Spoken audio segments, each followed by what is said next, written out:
Amén, amados hermanos, Dios les bendiga grandemente. Continuamos con Reyes de la Biblia con mi hermanito Pedro Rodríguez. Dios les bendiga grande y poderosamente, hermanito. Adelante. Amén. Bueno, gracias a Dios por el día de hoy, por la oportunidad de estar juntos nuevamente. Bueno, realmente mucha nostalgia cuando escucho a Marlene y a Agustín y bueno, a Isai, Alejandro, todas las veces que pudimos compartir y reírnos bastante y echar bastante broma. Pero bueno, ah, gracias a Dios que por lo menos lo podemos hacer por aquí. Estamos, hermanos, compartiendo sobre los reyes de la Biblia y estamos ya comenzando a estudiar un momento bien especial, un momento que o sea, tiene mucho que aprender, tiene mucho que enseñarnos. Ahora, así como hemos venido estudiando desde el capítulo 8 de Primera de Samuel, ya entrando en la Segunda de Samuel y comenzando una nueva etapa de la vida de David, ¿verdad? Ya como hemos dicho anteriormente, pues ya finalizó su tiempo de persecución en el desierto. Pudimos estudiar, pudimos compartir bastante de lo que ocurrió en el desierto, los aproximadamente 15 años que David fue perseguido por Saúl. Y bueno, vimos todo lo que Dios hizo, vimos todo lo que Dios permitió. Y Saúl muere de una manera muy trágica, como lo pudimos estudiar en el capítulo 31 de Primera de Samuel. Ya en Segunda de Samuel, capítulo 1, David, lamentado, ¿verdad?, por lo que sucede y entristecido, compone una endecha, por decirlo de una manera, o un poema de lamento por la muerte de Saúl. ¿Okay? Y ya en el capítulo 2, que vamos a adentrarnos el día de hoy, vamos a comenzar a ver a un David bajo una circunstancia totalmente distinta a la que hemos venido estudiando todos estos viernes, ¿ok? Una circunstancia totalmente distinta, un inicio, ¿verdad? Un nuevo periodo, una nueva etapa, ya como rey, proclamado, por decirlo de algún modo, ya Dios lo estableció, ya Dios lo constituye como rey. Y es importante pues que entendamos, antes de hacer la lectura de los primeros 7 versículos del capítulo 2, la condición y el estado en el que se encontraba la nación de Israel. Recordemos que acababa de terminar una guerra, que fue una guerra bastante fuerte, ¿verdad? Y no solamente una guerra bastante fuerte donde murió el rey, donde murieron sus hijos y donde el enemigo hizo desastres. Imagínense, los filisteos entraron a poseer más ciudades, los filisteos devastaron mucho más. Todo lo que hace un ejército enemigo cuando entra y destruye una nación, un país y una nación totalmente en ruinas, ¿verdad? Y no solamente en ruinas por causa de la destrucción que los filisteos le dieron en la guerra, sino por los 40 años. O sea, especialmente los últimos 20 años del reinado de Saúl fueron años terribles, ¿okay? Fueron años de reinado irresponsable, por decirlo de algún modo, de reinado errático, un reinado totalmente apartado de Dios, un reinado que le trajo muchas consecuencias negativas a la nación. O sea, no solamente en lo militar, en lo político, en lo económico, sino en la parte más importante, en lo espiritual. Imagínense, habían mandado a asesinar a los sacerdotes y arrasaron con la ciudad sacerdotal y pues era un país que estaba totalmente en ruinas, ¿ok? En ruinas. Entonces, para David, hermanos, no era nada fácil el asumir un ministerio o el asumir una responsabilidad, por decirlo de algún modo. Y solamente quiero leer a modo de introducción en el capítulo 31, que ya vimos anteriormente, y el versículo 7, que es el versículo que más nos ilustra cómo se encontraba la nación. ¿Okay? El 31:7 de Primera de Samuel. Dice así la palabra de Dios. Y los de Israel, que eran del otro lado del valle y del otro lado del Jordán, viendo que Israel había huido y que Saúl y sus hijos habían sido muertos, dejaron las ciudades y huyeron. Y los filisteos vinieron y habitaron en ellas. Un país poseído, por decirlo de alguna manera, por los filisteos, por el enemigo, derrotado, devastado, desanimado, desmoralizado por el suelo. una espiritualidad por el suelo y no era nada fácil para David lo que viene a continuación. Entonces, vamos a comenzar a ver pues, estos primeros desafíos que se le presentan a David, ¿okay? Ya cuando es rey en el capítulo 2, ¿okay? Y estos desafíos, lo interesante es que van a mostrar o van a sacar a relucir lo que hay en su corazón o lo que hay en el corazón de un siervo de Dios, ¿okay? La sabiduría de un siervo de Dios, el liderazgo de un siervo de Dios, ¿okay? Porque en los tiempos de crisis, cuando todo queda devastado, o sea, ahí donde sale a relucir lo que hay en el corazón. Entonces, vamos a permitir que algún hermano nos colabore con la lectura del capítulo 2 de Segunda de Samuel. Capítulo 2, versículo 1, solamente al versículo 7. Vamos a leer inicialmente los primeros 7 versículos en donde vamos a pasar la mayor parte del tiempo. Bien, hermanito, lo lee la hermanita Yubi. Después de esto, aconteció que David consultó a Jehová diciendo: ¿subiré a alguna de las ciudades de Judá? Y Jehová le respondió: sube. David volvió a decir: ¿a dónde subiré? Y él le dijo: a Hebrón. David subió allá y con él sus 2 mujeres, Ainoa, Jizreelita, y Abigail, la que fue mujer de Nabal en el de Carmel. Llevó también David consigo a los hombres que con él habían estado, cada uno con su familia, los cuales moraron en las ciudades de Hebrón. Y vinieron los varones de Judá y ungieron allí a David por rey sobre la casa de Judá. Y dieron aviso a David diciendo: los de Jabes de Galat son los que sepultaron a Saúl. Entonces envió David mensajeros a los de Jabes de Galat, diciéndoles: benditos seáis vosotros de Jehová, que habéis hecho esta misericordia con vuestro señor, con Saúl, dándole sepultura. Ahora pues, Jehová haga con vosotros misericordia y verdad, y yo también os haré bien por esto que habéis hecho. Esfuércense pues ahora vuestras manos y sed valientes, pues muerto Saúl vuestro señor, lo de la casa de Judá me ha ungido por rey sobre ellos. Amén. Amén. Entonces, vemos acá, pues, en estos primeros versículos, prácticamente los primeros momentos del reinado de Saúl. Y me gustaría, pues, preguntar qué es lo primero que observan y qué es lo primero que le llama la atención en este primer tiempo, en este inicio del reinado de Saúl, en donde podríamos decir, pues, que los David, hermano. De David, perdón, gracias Alejandro, donde podemos decir que los siervos de Dios, los verdaderos siervos de Dios, son hombres de carácter, que vamos a ver un poco el carácter y el corazón de David. Entonces, quisiera escucharles antes de iniciar el desarrollo para que hagamos el desarrollo.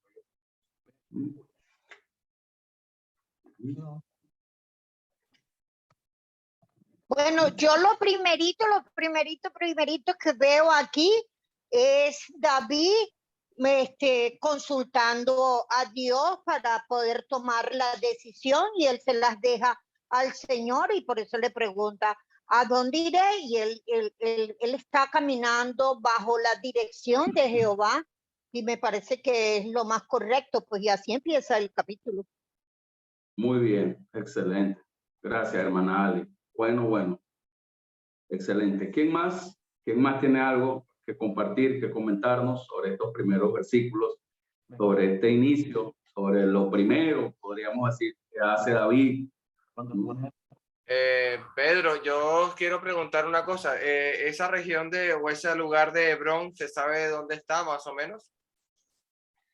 Bueno, yo ahí tengo una pequeña duda. O sea, Hebrón, lo que tengo entendido, era la mejor de las ciudades de Jerusalén. Y bueno, fue a donde Dios en este caso le indicó, pero sí aparece en el mapa, me llama mucho la atención también el contraste o la manera como se muestra el inicio del reinado de Saúl en Primera de Crónicas, capítulo 11 al 14, que es un pasaje paralelo a él. Simplemente describe otras cosas del inicio del reinado de Saúl, que probablemente si no lo vemos hoy, lo vemos el viernes que viene, ¿verdad? Pero allí en Primera de Crónicas 11 al 14, ellos toman la ciudad de Jebús, ¿verdad? Y expulsan a los habitantes de allí, y ahí se establece Jerusalén, la ciudad de David, Sión, la ciudad de David. Y bueno, es algo muy bonito, pues la manera como lo menciona Primera de Crónicas, capítulo 11 al 14. Pero acá, en los primeros 7 versículos del capítulo 2, se menciona Hebrón, la ciudad donde David se establece por indicación de parte de Dios. Pero sí aparece en el mapa, hermano, sí aparece. A ver, ¿alguna otra pregunta? ¿Alguna otra comentario? ¿Alguna otra aportación que nos pueda ayudar a entender un poco más este inicio? Recordando lo que dijimos al principio, no es fácil para David, no es igual llegar a un país en orden, una nación organizada, donde las cosas están funcionando. O sea, recordemos la nación, el estado de la nación, espiritual, militar, económico, o sea, está devastado y no es fácil para David. Y por eso, amados, lo primero que hace es consultar a Dios, ¿okay? Porque me imagino que no fue sencillo para él, no fue fácil para él este nuevo reto, porque no es lo mismo, o sea, su pasado cuando fue general del ejército de Saúl, pues él no era el rey era Saúl, no tenía que tomar esas decisiones. O cuando andaba huyendo en el desierto, andaba preocupado por huir, por escapar, por preservar la vida, etcétera, etcétera, etcétera. Pero ya ahora está al frente, ¿okay? Por lo menos de una buena parte de la nación, por la parte de la tribu del sur. Pero ya es algo totalmente distinto, le cambia todo a David y complejo de paso. A ver, ¿alguna otra aportación, hermanos? ¿Alguna otra recomendación, aporte, observación, Sí, consideración? No, estoy viendo, dime, Alejandro. No, disculpa, Agustín, tú primero. No, que estoy viendo el mapa y Hebrón queda muy cerca de Belén, en lo que era la región, después la región, lo que era Judea. En Betán, estaba Hebrón, que aparece ahí cerquita de Belén. O sea, una región muy cerca de Belén, lo que era, estaba Jerusalén, Betania, Belén, y después venía Hebrón. O sea, que que fue la zona donde fue David por primera vez, cuando se hizo rey de Judá. Y cuando Jesús todavía existía esa región, Hebrón. Así es. En los Amén. tiempos de Cristo. Otra cosa que estoy viendo aquí, bueno, ya un poquito más adelante, ¿no? Cómo David se entera del entierro que le hicieron a Saúl y ya les manda un agradecimiento formal, escrito a ellos. Está muy bueno esta parte, el agradecimiento por haber hecho un entierro digno al ungido de Dios. Amén. Y eso tiene un trasfondo, hermano, que vamos a llegar allí, Dios mediante, en unos minutos. Eso tiene un trasfondo bien importante que debe considerarse y tomarse en cuenta. Las palabras de aliento y el reconocimiento de la obra de los habitantes de Jabes de Galaad por lo que hicieron con Saúl en este caso. Muy bien. ¿Alguien más? ¿Alguien más quiere compartir? Bueno, yo también estoy viendo cómo está siendo visto David, cómo el pueblo está viendo a David con esa actitud que tuvo con respecto a Saúl, ¿verdad? Primero le está mostrando al pueblo que es un rey misericordioso, empezando de que cualquiera que va a tomar un reinado, se puede estar alegre y contento porque el rey anterior ha muerto y él va a tomar posesión del trono. Y eso no es lo que está mostrando David aquí. David está mostrando mucha misericordia, incluso tristeza por todo lo que pasó por Saúl. Y eso es lo que está reflejándole David a tu pueblo, ¿verdad? Un rey justo. Muy bien, correcto, claro que sí. A ver, ¿alguien más quiere compartirnos algo que se nos haya pasado por alto antes de entrar a desarrollar un poco más la idea? A ver. Bueno, cuando él llega... Sí, Agustín. Ajá, cuando él llega a Hebrón, dice que él se lleva a los varones que tenía con él con sus familias. O sea, no deja a la gente sola, sino que se los trae para Hebrón. Versículo 3. Y dice que los de Judá fueron los que fueron a ungirlo como rey. O sea, David nunca llegó a decir, mira, ya murió Saúl, ahora yo soy el rey, me tienen que rendir honores. O sea, él nunca dijo eso. los varones fueron los que lo ungieron a él como rey. Fue los que lo eligieron a él como rey, lo ungieron para que él fuera el rey de Judá. Amén. Esa es una de las características más hermosas de David. Nunca se precipitó, siempre esperó, siempre permitió que Dios actuara y Dios accionara. Y de alguna manera, pues este es como que, por decirlo de alguna manera, un primer requisito que debe tener un siervo de Dios, ¿verdad? O sea, esperar en Dios, esperar en el tiempo de Dios. Él podía ir a reclamar el trono, él sabía que era ungido, ya había muerto Saúl, etcétera, etcétera, pero él no hizo eso. Él esperó, él aguardó y hizo lo que siempre debemos hacer en primer lugar, que es buscar la dirección de Dios, buscar la sabiduría de Dios. Y Dios respondió no solamente diciéndole a dónde debía ir, sino que respondió Dios también a través de lo que hicieron los mismos habitantes de Judá, de la tribu de Judá, que es lo que estás comentando tú, hermano querido. Entonces, el primer requisito que debe tener un siervo de Dios es que debe ser un hombre de integridad. O sea, a mí me llama mucho la atención, como estamos hablando del carácter de David, que sale a colación, que sale a relucir en esta circunstancia, es su integridad, que es un hombre íntegro. El verdadero liderazgo o el verdadero servicio no comienza con lo que el siervo hace, sino con lo que el siervo es en realidad. Y aquí vemos a un David mostrándose como es realmente. Un hombre noble, un hombre paciente, un hombre sin ambiciones, un hombre sin querer una posición, sin ambicionar una posición, ¿ok? Muestra su carácter, ¿ok?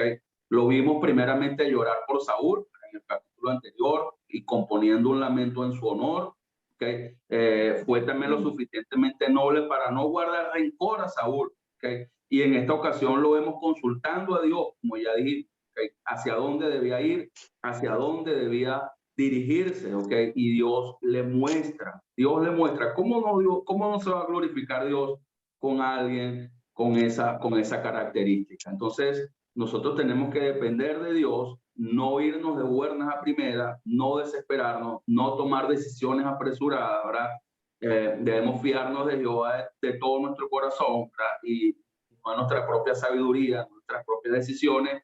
Y Dios siempre muestra, Dios siempre responde. Y aquí está Dios respondiendo a David en este caso, ¿verdad? Y más en esta nueva etapa, más en este nuevo momento. O sea, había llegado prácticamente el momento para el cual Dios había preparado a David durante 30 años, porque aproximadamente esta era la edad de David. David estaba en los 30 en este momento de inicio de su reinado. O sea, todos los años de formación de parte de Dios hacia David, primeramente como pastor en su casa, como general del ejército de Saúl, y todos los años de capacitación de parte de Dios en el desierto, de preparación, habían llegado a su momento. O sea, para esto Dios había preparado a David para servir, ¿verdad? Para servir y para apacentar el pueblo. Había llegado el momento o sea, después de tanta tribulación, después de tanto sufrimiento, después de tanta adversidad, pues Dios dio la bendición. Aunque por supuesto siguieron viniendo circunstancias y momentos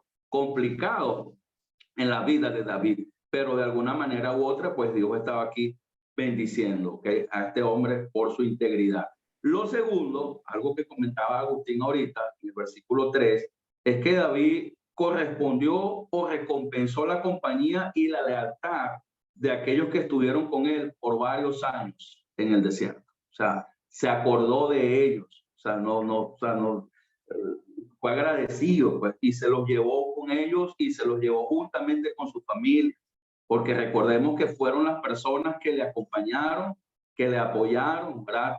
Y bueno, pues había llegado el momento, como dice el versículo 3, de la bendición, ¿verdad? Por decirlo de algún modo, que moraron en las ciudades de Hebrón. Y tercero, okay, ya para ir concretando esta primera parte de los primeros 7 versículos, vemos a David reaccionando correctamente, o vemos a David con su primera medida gubernamental o su primera acción como rey, o sea, lo que hace con los habitantes de Jabes de Galaad. Y recuerden que le llega la información a David. Es interesante que le llega la información a David, el aviso en el versículo 4, después que lo ungen los de Judá. No es casualidad, es importante que veamos esto en el versículo 4, no es casualidad que inmediatamente que lo unen los habitantes de la tribu de Judá, inmediatamente llega el aviso a David de quiénes fueron los que le dieron sepultura a Saúl, ¿ok? Y probablemente, hermano querido, mi hermano, aquí pensé yo un poquito en la pregunta que tenía la semana pasada, creo, o la antepasada, si David llegó a enterarse de la manera como Saúl murió. O sea, tal vez David preguntó, mandó a averiguar, o sea, lástima que no se vio personalmente con los habitantes de Jabes de Galá, sino que envió mensajeros a darle estas palabras de reconocimiento. Pero muy probablemente David se enteró de la manera como murió Saúl. Entonces, lo interesante es que aquí yo me imagino a todos observando a David. O sea, aquí prácticamente estaba siendo medido, evaluado y analizado el corazón de David, cómo iba a reaccionar, ¿okay? Porque según la lógica humana, según el entendimiento de los hombres, ¿cómo se supone que debía haber reaccionado David? ¿Okay? Cuando le dan la información de los habitantes de Jabes de Galá, que fueron los que rescataron el cuerpo de Saúl de la ciudad de los filisteos y le dieron sepultura digna. Imagínense, ¿qué podía representar para David los habitantes de Jabes de Galá? Humanamente hablando, o sea, hablando humanamente, ¿qué podía representar para los habitantes de Jabes de Galá?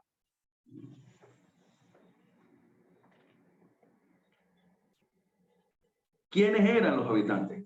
¿Qué vínculo tenían los habitantes de Jabes de Galá con Saúl? Es la pregunta. O sea, ¿qué podían ellos estaban muy agradecidos con Saúl cuando los rescató Saúl, pues fue lo que los salvó de los amonitas, cuando los amonitas los querían esclavizar.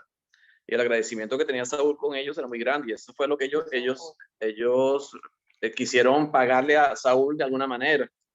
Y fíjate que se armaron de valor porque fueron a atacar, fueron a rescatar el cuerpo de Saúl y de Jonathan y de los hijos de Saúl ante los filisteos, que era un ejército muy grande. Cuando tuvieron miedo de los amonitas, que era un ejército menor, y fueron y enfrentaron a los filisteos, y eso es de admirar en ellos, pues, porque era el agradecimiento tan grande y el respeto tan grande que tenían por Saúl, que fueron a eso. Y era lo mismo que sentía David. David tenía un aprecio, un amor muy grande por Saúl. O sea, a pesar de que Saúl lo perseguía, le quería hacer daño, lo quería matar, él lo seguía respetando como el ungido de Dios y le tenía amor. Y tú lo ves que llorando por Saúl cuando muere. O sea, no solamente lloró por Jonathan, sino que lloró por Saúl, por el ungido de Dios. O sea, vemos el agradecimiento, el amor manifestado en esos acontecimientos. Algo que quería decir también, y que comparo mucho a David. Como tú dijiste, David comenzó a gobernar cuando tenía como 30 o 30 años más o menos de edad, cuando comienza el reinado, cuando empieza el reinado con la nación de Judá. Eso me recordó mucho a José, el hijo de Jacob, de Jacob, Israel. Cuando él fue vendido por los hermanos, él era muy joven, como David. Cuando empezó la persecución que tuvo David, él era muy joven, tendría 17, 18 años, no sé. Pero a José le pasó lo mismo. Y José pasó por dificultades muy grandes hasta llegar al sitio donde Dios lo quería poner, que fue ser gobernador de Egipto. Entonces, cuando Dios desea que tú hagas un gran trabajo, Dios primero te va a preparar. Fíjese que así como David pasó por situaciones difíciles, que hasta a punto de morir, Dios nunca lo abandonó. Dios siempre estuvo con él. Dios te prepara, te pone en situaciones difíciles para que forjes tu carácter, forjes quién vas a ser, porque vas a estar al frente de una situación bastante de mucha responsabilidad, pero Dios no te va a abandonar. Vas a pasar por situaciones difíciles, pero Dios no te va a abandonar. Dios va a estar contigo porque te estás forjando. Entonces no hay que tener miedo a las dificultades. No hay que tener miedo cuando pasan situaciones difíciles, porque sabemos que si andamos en los caminos de Dios, queremos hacer la voluntad de Dios, Dios siempre va a estar con nosotros ayudándonos en cualquier situación que se nos presente en el camino. Dios nunca va a dejar que caigamos ni que nos hagan mal. Dios siempre va a estar con nosotros. Así. Amén. Entonces yo comparaba a José con David, más o menos la misma situación. Pero José más o menos comenzó a gobernar cuando tenía 30 años, cuando fue gobernador de Egipto. Más o menos como David igual. Parecidísimo, muy parecido, muy buen contraste. Cuando yo preguntaba también, hermanos, lo de los habitantes de Jabes de Galá, algo que yo particularmente pienso, parecer, y por supuesto puedo estar equivocado y ustedes me corregirán, ¿verdad? O sea, debemos recordar quiénes eran los habitantes de Jabes de Galá. O sea, los habitantes de Jabes de Galá eran uno de las tribus más aliadas, o uno del grupo de los más aliados y más leales a Saúl. Era gente que era leal a Saúl, bueno, pues de una manera extrema, a tal punto que por su agradecimiento hicieron lo que hicieron por el cuerpo y el cadáver de Saúl, en memoria, a la honra de la memoria de Saúl. Entonces, humanamente hablando, en el pensamiento humano, no en el pensamiento espiritual, en el corazón limpio,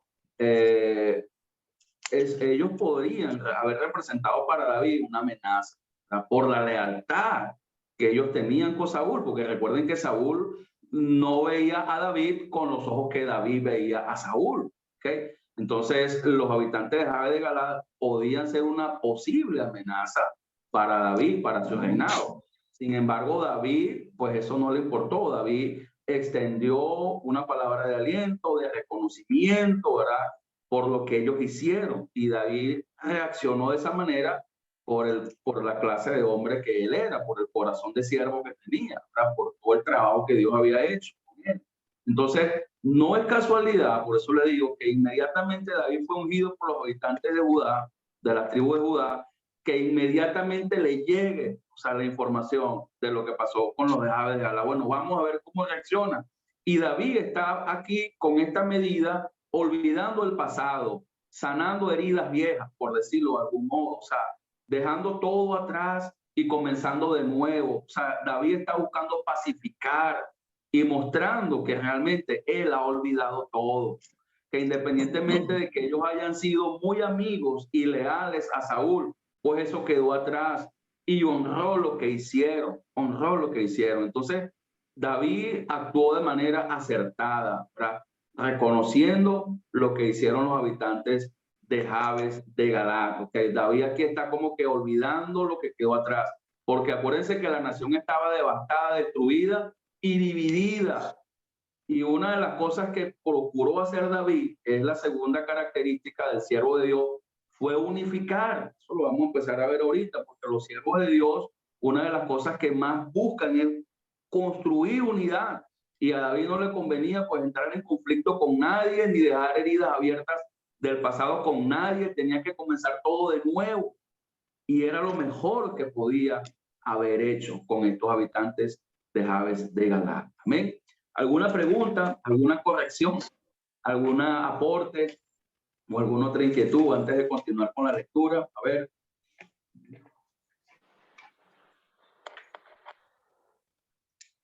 Bueno, todo bien, hermanito Pedro. Bienvenido, hermanito José Ricardo. Bendiciones. Dios te bendiga grandemente, hermanito. Amén. Bienvenido, Ricardo. Pensé que era el hermano Gregorio Marcial, un poquito. Se parece un poquito al hermanito Marcial. Bueno, vamos a continuar entonces con la lectura. Después de haber visto cómo aflora el carácter de David, ¿okay? En estos primeros 7 versículos, vamos a ver desde el versículo 8 en adelante, donde vamos a ver a un David preocupado ya por la unidad. Hermanos, porque sin unidad, hermanos, no era posible. Sin unidad no se podía hacer nada. Sin unidad no se podía reconstruir la nación. Sin unidad no se podía combatir a los filisteos. Sin unidad no se podía recibir la bendición de Dios, porque Dios no bendice donde hay división. Entonces, una de las cosas que más le preocupa a David y debe preocuparnos a nosotros es construir unidad. Y aquí vamos a encontrar en el versículo 8, que tampoco es casualidad que lo encontremos allí, un primer estorbo de la unidad, que es en este caso Abner, el antiguo general de David. Un estorbo de la unidad, ¿verdad? Un hombre preocupado por sus intereses, un hombre preocupado por él como tal. Y vamos a ver lo que sucede allí a partir del versículo 8. ¿Quién nos puede ayudar con la lectura? Si la hermanita Alex, por favor, nos ayuda con la lectura. Amén. Guerra entre David y la casa de Saúl.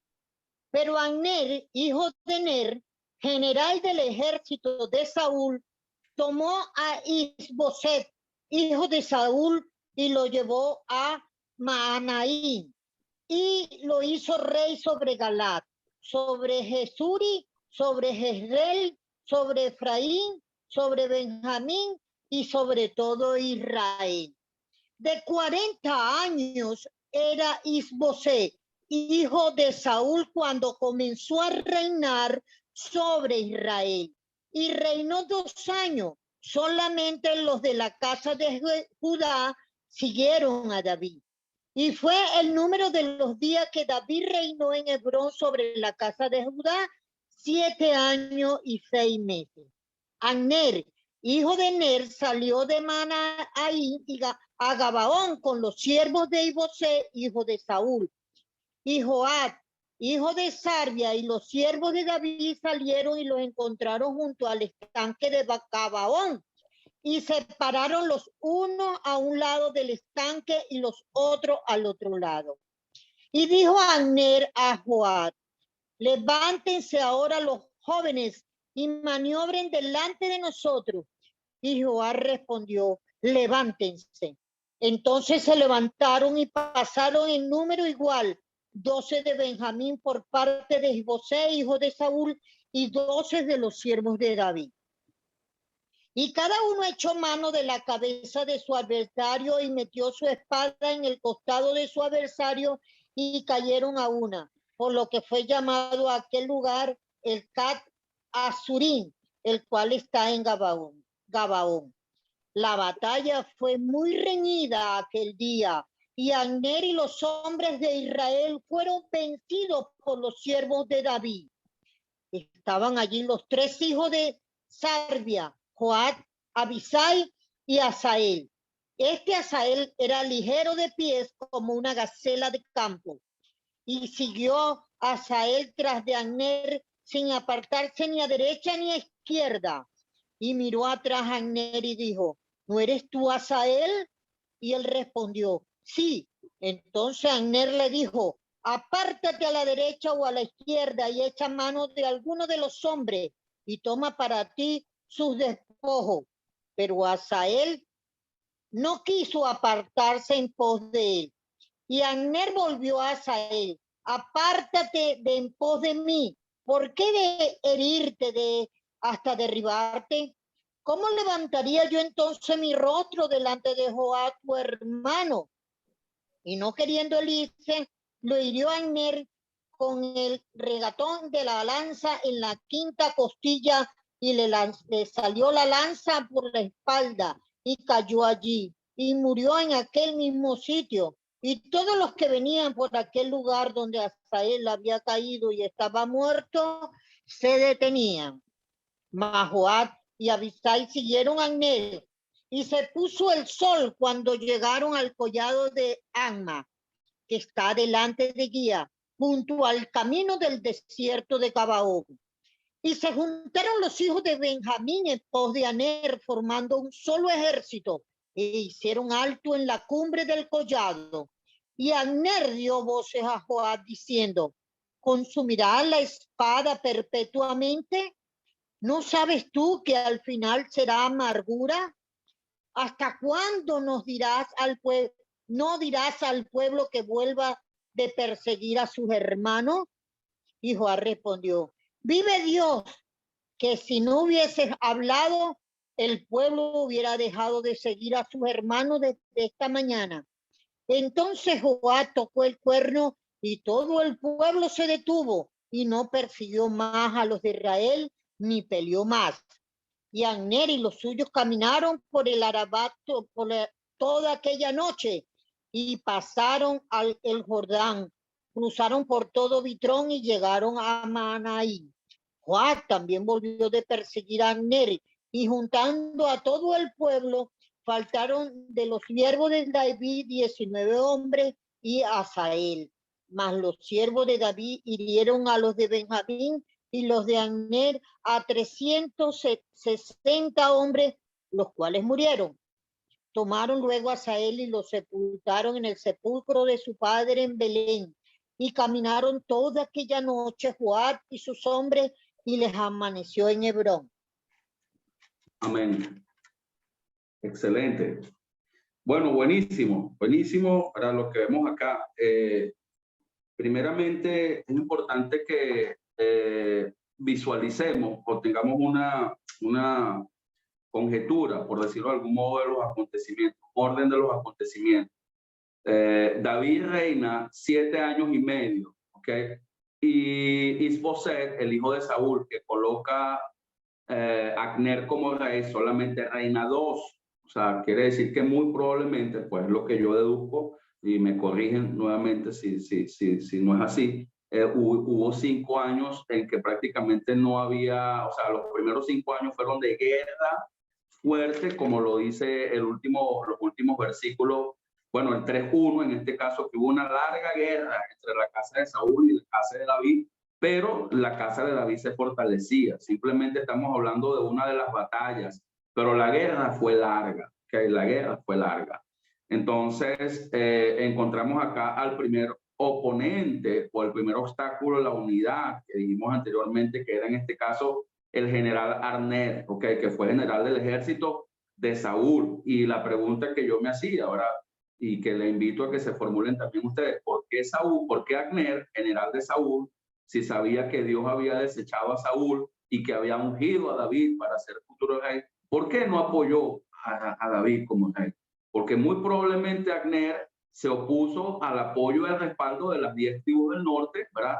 Al reinado de David. O sea, es lo más seguro. Abner impidió o influyó sobre las tribus del norte para que no apoyasen a David como rey. Es una probabilidad o una conjetura, pero la pregunta es ¿por qué? Probablemente él era muy leal a Saúl, probablemente continuando mostrando la lealtad, o probablemente él quería llegar a ser rey, o una manera de reinar utilizando a alguien, en este caso Isboset.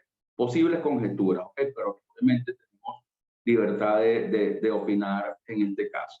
Vemos también en la batalla, hermanos, algo importante, o sea, la ocasión en que se encuentran los dos ejércitos, como lo menciona el versículo 12, para en adelante, el ejército de David y el ejército de Saúl, y un general le propone al otro que, bueno, saque sus hombres más fuertes, y cada quien saca los 12 hombres más fuertes, y se matan prácticamente los 24 hombres, quedaron muertos, se degollaron, hubo una carnicería, y luego se enfrentan los ejércitos. En este caso prevalece el ejército de David sobre el ejército de Saúl, ¿ok? Y bueno, el ejército de Saúl en retirada por la derrota, ¿verdad? Obviamente sale huyendo, ¿verdad? Sale huyendo y Asael, o sea, que forma parte del ejército de David, a veces yo me pregunto bastante para qué persiguió a Abner de esa manera. ¿Qué sentido? O sea, y hay posibles respuestas a eso. ¿Qué necesidad tenía de perseguir a Abner de la manera como lo persiguió? El punto es que Abner, después de 2 advertencias, diciéndole que no lo siguiera persiguiendo, lo termina matando, traspasándole la costilla, la 5ª costilla, como lo dice allí con la lanza. Y Asael queda tirado en el piso. Recuerden entonces que el ejército de Saúl en retirada se adelanta huyendo, pero todo el ejército de David se queda observando, se detenían a ver a Asael lamentándose, dice el pasaje, lamentando la muerte de Asael.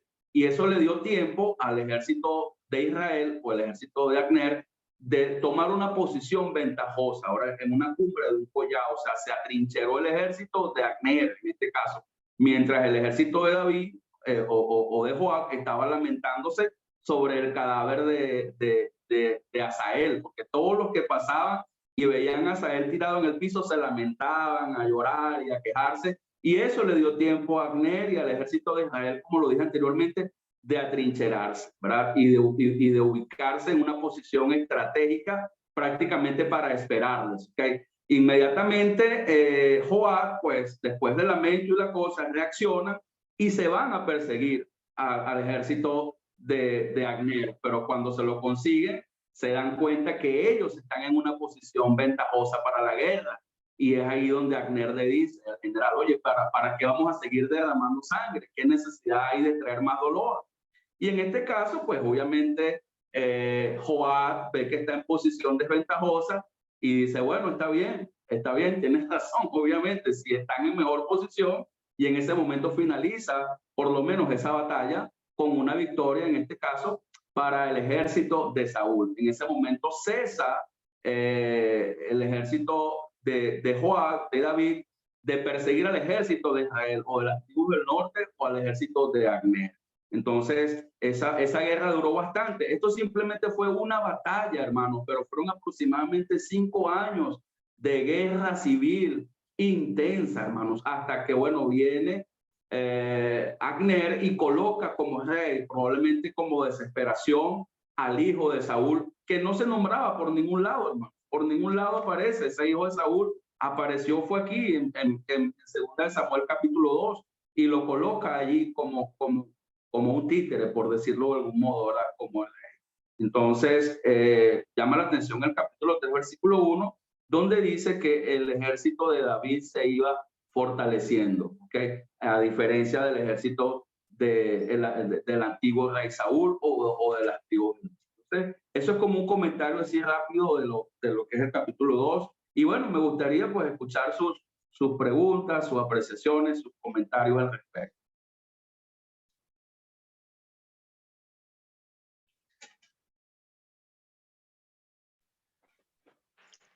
La pregunta que tú hiciste, ¿por qué Abner hizo eso? O sea, ¿por qué razón, sabiendo que David era el ungido de Dios y que Saúl había sido desechado, él sabía eso, ¿por qué no apoyó a David? Esa es la pregunta, o sea, ¿por qué no apoya a David? ¿Y por qué se busca un hijo de Saúl, que imagino que es uno de los hijos que quedaban por ahí, porque los demás lo habían matado en la batalla, que es Isboset, para ponerlo como rey, como tú dices, como un títere, porque al final el que iba a gobernar ahí iba a ser Abner. El caso es que en todo gobierno, y eso se sucede hoy en día también, para que un gobernante tome un militar y lo ascienda a general, es porque tiene que ser de mucha confianza de él, porque le está dando mando de armas, de armamento, o sea, le está dando el poder de las armas del ejército. O sea, que ese hombre, si se te voltea, te puede tumbar del gobierno. Entonces tiene que ser, normalmente eso sucede en las democracias, en las dictaduras, sucede en todas partes, y sucedía en el primer siglo también, y sucedía durante el reinado de Saúl. O sea, tú elegías una persona de tu entera confianza para que fuera un general y tuviera tropas a su mando. O sea, es el que mandaba en las tropas, pues, el que podía derrotar a cualquier rey en cualquier momento. Entonces tenía que ser personas de suma confianza. Entonces Abner, este Abner sabía que David no iba a tener la confianza necesaria para dejarlo como general. Amor lo iba a apartar y él no quería apartarse, no quería dejar de tener poder en Israel. Él quería seguir con el poder. La única manera que él podía tener poder en Israel era que siguiera gobernando a alguien que viniera de la casa de Saúl, porque él seguiría siendo el general de la casa de Saúl, del rey. Y por eso él escoge, me imagino, según mi apreciación, él escoge a este Isboset, imagino que es un hijo que tenía Saúl, que no, como tú dices, no se nombraba antes, para que fuera el heredero, porque normalmente heredaba el hijo del rey, era el que heredaba el trono. Entonces, a pesar de que no era Dios el que lo había colocado, ya y él sabía que Dios había colocado a David, pero con todo eso yo imagino que él no quería perder su poder, o sea, perder su autoridad dentro de lo que era la casa de Israel, o sea, la tribu de Israel. Y por eso es que él trata de imponer a este hombre como rey de Israel. Amén. Esa es una buena respuesta, hermano querido. Y más porque él sabía que Joab era la mano derecha militar de David. Y oye, él quería conservar el poder. Buenísimo, buenísimo. Lograr la unidad no es fácil, hermanos. Es para que más o menos también vayamos viendo y observando que construir, cuando hay intereses, cuando hay tantas cosas revueltas, lograr la unidad es complicado. Amén. Excelente. ¿Quién más? A ver, ¿quién más quiere? ¿Roberto? Otra vez al principio del capítulo 2 es clave porque lo primerito que hace David es consultar a Dios, consultar a Jehová, y Jehová le dice lo que tiene que hacer. Él ya sabe que él pone su confianza absoluta en el resultado. Prueba que sea, pase lo que pase, él sabe que la voluntad de Dios es la que hay que hacer, pase lo que pase. Entonces, la persistencia del ejército de David es maravillosa porque estamos viendo que están motivados por la cosa correcta, y así debe ser nuestra persistencia también en nuestra batalla contra el maligno, ¿no? Amén. Debemos entender que esa es la situación. Lo segundo es que, claro, lo sabemos hoy en día, ¿no? Por Santiago, resiste al diablo y él huirá de ti. No dice persíguelo. No dice persíguelo, simplemente dice resístelo. y él huirá. No tienes por qué perseguirlo, ¿verdad? Perseguirlo es meterse en problemas con él, porque no ignoramos las maquinaciones del maligno, de Satanás. Segunda de Corintios capítulo 2, ¿verdad? O sea, tenemos que tener mucho cuidado. Deja que se aleje, y sabemos que cuando el mismo Jesús, ¿verdad?, se resistió a Satanás después de los 40 días en la tentación, el diablo se apartó por un tiempo, por un rato nada más. Por un rato, no, él no deja de estar molestando. Pero el plan de Dios es ese. Él es el que nos da la victoria, ¿verdad? La fidelidad de Abner hacia Saúl, pues es una fidelidad que nosotros a veces demostramos también hacia Satanás, ¿verdad? Hacia algo que emocionalmente nos atrae. La fidelidad a un pecado que tenemos, a una mujer que no es nuestra esposa, a algún dinero que no merecemos recibirlo, en fin, muchas cosas que nos pueden alejar y que nos dejamos que los sentimientos sean los que nos mantengan. Aquí no es cuestión de sentimientos, es cuestión de consulta a Jehová. Es cuestión de información por revelación de Dios. Dios le revela, le dice, vete a Abraham, ¿verdad? Le dice lo que tiene que hacer. Eso se me hace tremendo la confianza. Ese es el ejemplo tremendo de David, la fe que tiene él, ¿verdad? La otra cosa que vemos es que sus hombres, el equipo que tiene formado David, es totalmente íntegro, totalmente confiable, ¿verdad? Y nosotros cuando formamos un equipo para trabajar, nos debemos de rodear de gente confiable. Y hay una tentación a veces decimos cuando alguien que no está mostrando su fidelidad en la iglesia, decimos, hay que ponerlo a dirigir cantos para que se acerque, o hay que ponerlo a enseñar para que se... No, ese no es el asunto. Necesitamos escoger gentes que ya son confiables para trabajar, ¿verdad? Para ponerlos a trabajar, y eso es lo que aquí vemos, porque inclusive hasta él fue confiable hasta el fin, ¿verdad? Solo que trató de hacer lo que no le tocaba hacer, pero no estaba atacando, no estaba haciendo las cosas en contra de la voluntad de Dios. Vaya. Hasta ahí solo quiero comentar.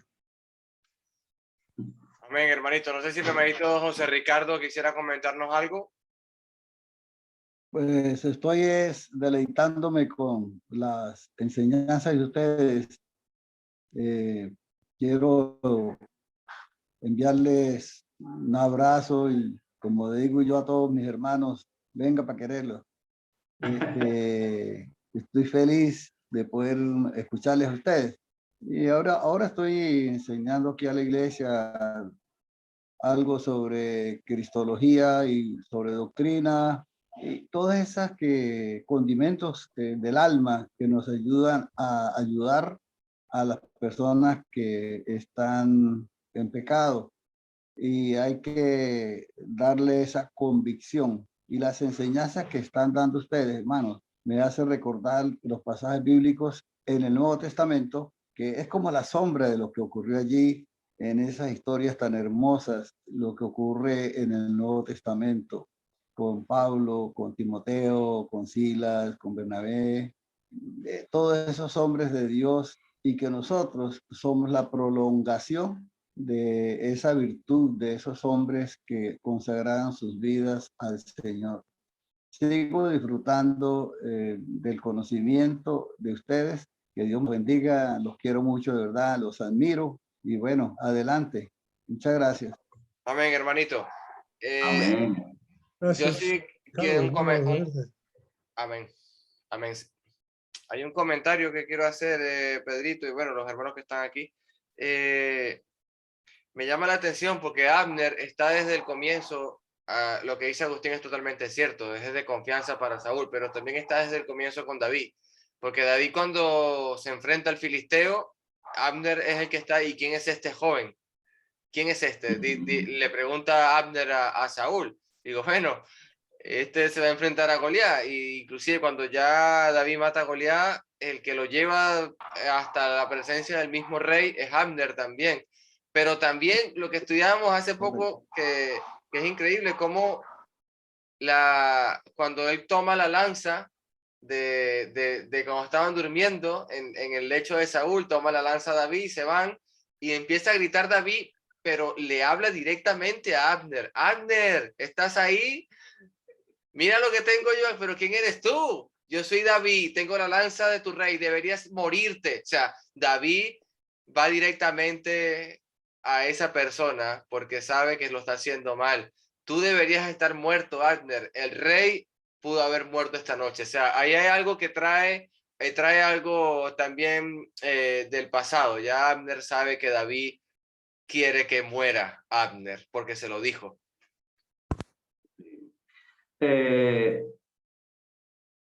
Hay que investigar bien, pero creo que hay un parentesco entre Abner y David. No lo tengo a la mano, pero creo que hay un parentesco filial entre ellos, parecido al parentesco. No sé si tan cercano como el parentesco que tenía con Joab, a Asael y a Abisaí, que eran los hijos de Sarbia, su hermana, o sea, eran sus sobrinos. Pero sí sé que hay algo de afinidad. Sin embargo, más adelante, obviamente los próximos viernes, cuando estudiemos la muerte de Abner, porque Abisaí termina vengando la muerte de su hermano Asael, David hizo un lamento por la muerte de Abner. David también respetaba y admiraba a Abner, ¿okay? Y le pesó a David, inclusive un poco, esos hijos de Sarbia, que eran hombres muy fuertes para él. Entonces, sí, bueno. Entonces, hay un parentesco, pues, como decía, entre Abner y David, que es cuestión de seguir investigando. Entonces, yo estuve estudiando también, por eso hice la formulación de la pregunta de Asael. O sea, es probable que Asael pensara, simple conjetura o probabilidades, o sea, en su deseo de perseguir al ejército de Israel y Abner en este caso, probablemente pasó por su mente, oye, si muere Abner, ya se acaba esta guerra. O sea, muriendo Abner, la guerra se acaba, porque Abner en este caso es quien comandaba las tropas, ¿ok? El general, el segundo después de Saúl era Abner.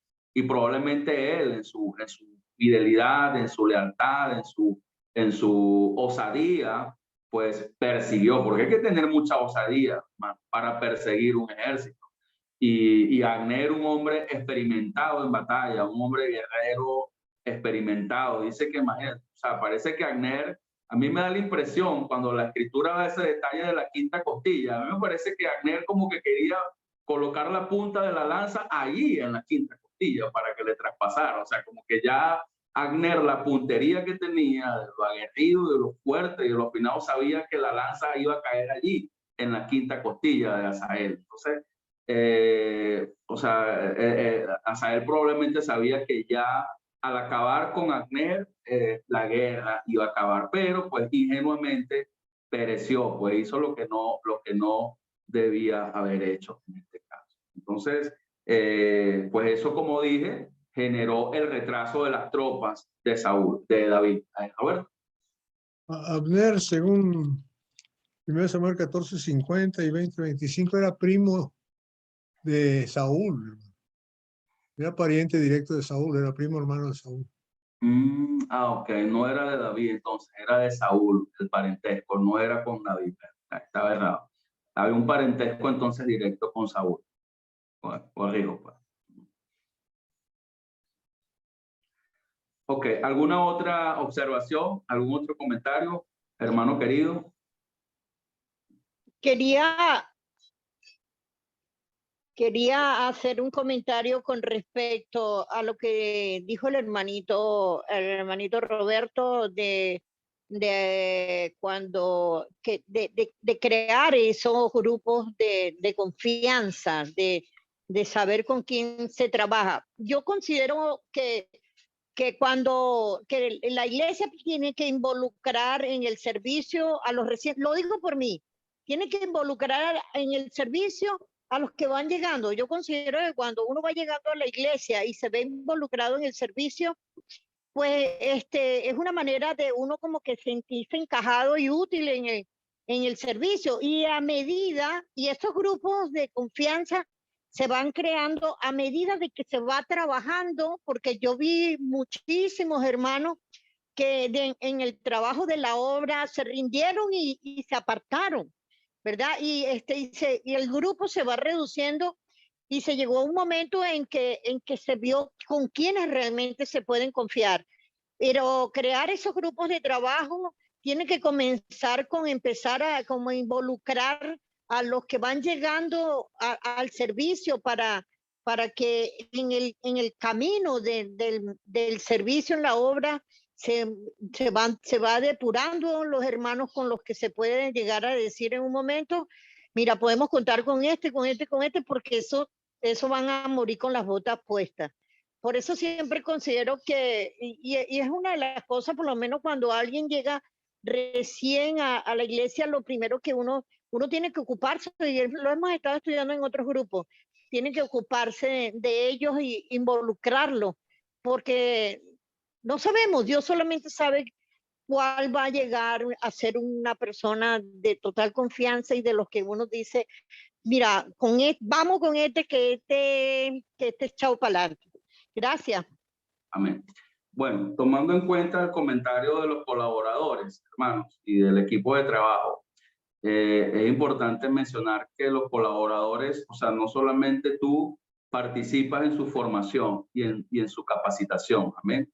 Dios también participa, o sea, Dios es quien participa y Dios es el protagonista de la formación, no solamente del que está dirigiendo, sino de los colaboradores, porque Dios no solamente formó a David en el desierto, formó a esos 600 que andaban con él. O sea, Dios se encargó de la formación de todos ellos. Y aprovechando que aún nos quedan unos pocos minutos, que ya en la recta final, me gustaría hacer una lectura de Primera de Crónicas, capítulo 11, que me gustaría leer el pasaje paralelo que nos muestra allí en Crónicas del inicio del reinado de David. ¿Okay? Y es importante que entendamos que en Crónicas los primeros 10 capítulos se mencionan solamente genealogías de las tribus. ¿Okay? Los primeros 10 capítulos de Crónicas nos hablan de genealogías de todas las tribus como tal. Y solamente dedica unos pocos versículos al final del capítulo 9 para hablar de la genealogía de Saúl y para hablar de la derrota de Saúl en el capítulo 2. A mí me llama la atención eso, que Crónicas no habla mucho de Saúl, ¿okay? No tiene mucho que contar de Saúl y comenta mayormente de David. ¿Okay? Y lo que vamos a leer ahorita en el capítulo 11, versículo 1 al 9, es un contraste, ¿okay? De lo que venimos estudiando de 1 Samuel capítulo 2. Entonces, ¿quién nos puede leer los primeros 9 versículos para que veamos cómo nos narra los primeros tiempos del reinado de David en Crónicas? ¿Quién nos puede colaborar con los 9 versículos? Amén, hermanito. Leemos por aquí. Estoy con Nueva Traducción Viviente. Dice: luego todos los israelitas se presentaron ante David en Hebrón y dijeron: somos de la misma sangre. En el pasado, aun cuando Saúl era rey, en realidad era usted quien dirigía a la fuerza de Israel. Y el Señor, su Dios, le dio y le dijo: tú serás el pastor de mi pueblo Israel. Tú serás el líder de mi pueblo Israel. De modo que allí en Hebrón, David hizo un pacto ante el Señor con todos los ancianos de Israel y lo ungieron rey de Israel, tal como el Señor lo había prometido por medio de Samuel. Después David fue con todo Israel a Jerusalén, o Jebús, como solían llamar anteriormente, donde vivían los jebuseos, los habitantes originarios de esa tierra. El pueblo de Jebús se mofaba de David: jamás entrarás aquí, pero David tomó la fortaleza de Sión, la que ahora se llama Ciudad de David. David había dicho a sus tropas: el primero que ataque a los jebuseos será el comandante de mis ejércitos. Así que Joab, cuya madre era Sarbia, una hermana de David, fue el primero en atacar, y entonces llegó a ser el comandante de los ejércitos de David. David hizo de la fortaleza su casa y es por eso que se llama ciudad de David. Extendió la ciudad desde los terraplenes hasta la zona circundante, mientras que Joab reedificaba el resto de Jerusalén. David se hacía cada vez más poderoso porque el Señor de los ejércitos celestiales estaba con él. Amén.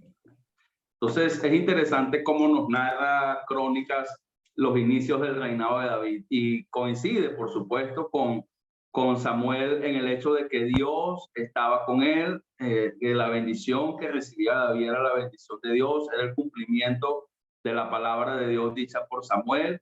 Y bueno, pues estaba David contando con el respaldo de parte de Dios. ¿Okay? A diferencia de Samuel, se nos muestran las primeras acciones de David, lo que ya vimos, ¿verdad?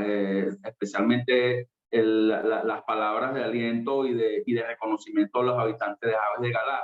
Acá en Crónicas nos muestra la conquista de Jebús, ¿okay? Llamada Jerusalén, donde se construyó la ciudad de David y pues la conquista, la toma y la posesión de esa ciudad, porque primeramente pues por el respaldo de Dios, quien permitió y quien dio todas esas victorias. ¿Okay? Inmediatamente, después del versículo 10, si no lo vamos a leer hoy, ¿verdad? Habla o comienza a describir el equipo de trabajo, la gente de confianza de David, los valientes de David, aquellos, o sea, los menciona el versículo 3 del capítulo 2 de Segunda de Samuel, pero aquí les dedica algo extensísimo para detallar más las familias que estuvieron con David en Adulán, en el desierto, y que ahora estaban con él, dirigiendo y sirviendo en la nación. Entonces, si tienen algún comentario, si tienen alguna acotación sobre esta parte de Primera de Crónicas, capítulo 11, los primeros versículos, algo que les llame la atención o algo que quieran aportarnos sobre estos versículos paralelos de Samuel. Sí, bueno, ahí da contexto que esos hijos de Sarvias querían servir al rey de Dios, al ungido de Dios, que querían dar el todo por el todo. O sea, cuando David dijo, el que conquiste primero será mi comandante, salieron ellos primero. O sea, que es como tener un privilegio, ¿no? De luchar al lado del mismísimo ungido de Dios. Creo que es una maravilla, ¿no? Inclusive pensándolo nosotros, ¿qué sería estar al lado de David ahora mismo? ¿Qué sería saber que David habla con Dios? Le consulta a Dios, Dios le responde, tiene el corazón conforme al de Dios. O sea, ¿quién no quiere luchar al lado de una persona tan fuerte, tan de ese corazón? Claro, es algo que uno se pone a pensar y valdría la pena. Bueno, Alejandro, yo quiero decirte que nosotros hoy tenemos la oportunidad de Joab, y la oportunidad que tenemos nosotros es más grande que la de Joab. Nosotros tenemos la oportunidad de pelear con Jesucristo directamente, como Rey, como Señor de señores. Amén. Nosotros, Amén. si Joab se sintió privilegiado de pelear con David, cuánto más nosotros de tener a nuestro Señor Jesucristo, ¿verdad? Como nuestro Rey de Reyes, como nuestro Señor de señores, ¿verdad? Como el príncipe, el Señor, el Señor y nuestro Salvador. Entonces es una especie también de sombra que debemos ver acá, ¿verdad? Hoy somos su ejército, hoy somos su nación santa, hoy somos el reino de la luz, ¿ok? Y estamos peleando con él. Él va delante de nosotros también como poderoso gigante. Ya nosotros en este caso, esta ciudad de David, esta Sión, es una sombra, en este caso de nuestra ciudad celestial, de nuestra Jerusalén celestial, que hay que pelear, que hay que batallar para llegar y morar allí por la eternidad. Esta gente luchó para vivir allí en esa Jerusalén terrenal por algunas décadas, por algunos años, y fue la capital. Pero nosotros estamos luchando en este ejército espiritual para ir a la Jerusalén celestial, ¿okay? Y nuestro Señor Jesucristo va, en este caso, delante de nosotros. Escuchándote, Alejandro, hablar de eso, me imaginé, de verdad no puedo dejar de pensar, saber que por la fe estamos peleando con Jesucristo, somos soldados de Jesucristo, ¿verdad? Y tenemos toda la armadura y tenemos todas las armas de la milicia espiritual, y bueno, somos más que vencedores por medio de aquel que nos amó. Si Dios es por nosotros, ¿quién contra nosotros? Amén, amén, hermanitos. ¿Algún otro comentario, amados hermanos? Hermanito Roberto, Agustinho. Hermanito Aulio está calladito. Si tiene alguna pregunta, comentario, también lo puede hacer hermanito Aulio sin ningún problema. Bueno, todo claro, Pedrito. No sé si tienes algo más que añadir, hermanito. No, ya está bien por hoy, gracias a Dios. Ya, Dios mediante.